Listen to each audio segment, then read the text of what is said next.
2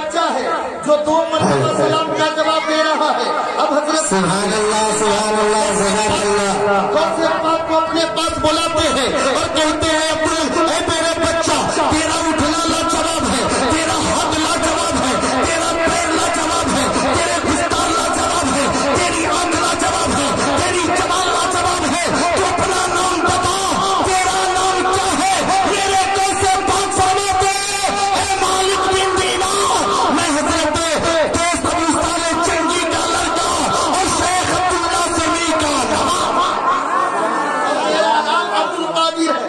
یہ غوث پاک سے مالک بن دینار نے کہا مختصر بس 2 منٹ چاہتا ہوں علماء کرام سے اور میں اپنی گفتگو کو مکمل کر دوں گا. حضرت مالک بن دینار پوچھتے ہیں اے عبد القادر یہ بتا کہ میرا نام تو تجھے معلوم ہے لیکن میرے باپ کا نام تو کیسے جان رہے ہو؟ تو اس چھوٹی عمر میں تیرے کیسے پاک نے فرمایا ہے اے مالک بن دینار، جو جسم آپ کے جسم سے جو خوشبو نکل رہی ہے وہ خوشبو کسی اور کے جسم سے نہ نکلتی تھی بلکہ آپ کے باپ دینار.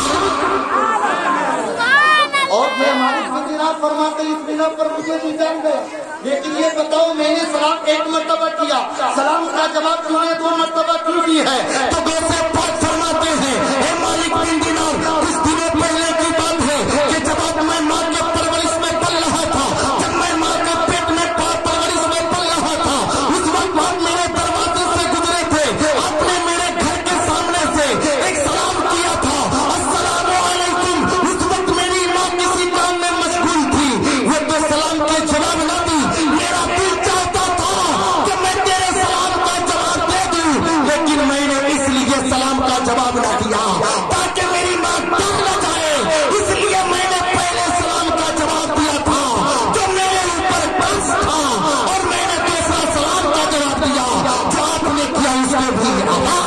واہ سبحان اللہ، جزاک اللہ جزاک اللہ. واہ اللہ تعالیٰ ہم سب کو حضور غوث پاک کے صدقے میں جینے اور مرنے کی توفیق عطا فرمائے. اس دنیا میں رکھے تو ایمان کے ساتھ رکھے، جب اس دنیا سے اٹھائے تو خاتمہ بالخیر فرمائے. استغفر اللہ ربی من کل ذنب اتوب الیہ، بلچ کلمہ لا الہ الا اللہ محمد رسول اللہ صلی اللہ علیہ وسلم. السلام علیکم ورحمۃ اللہ.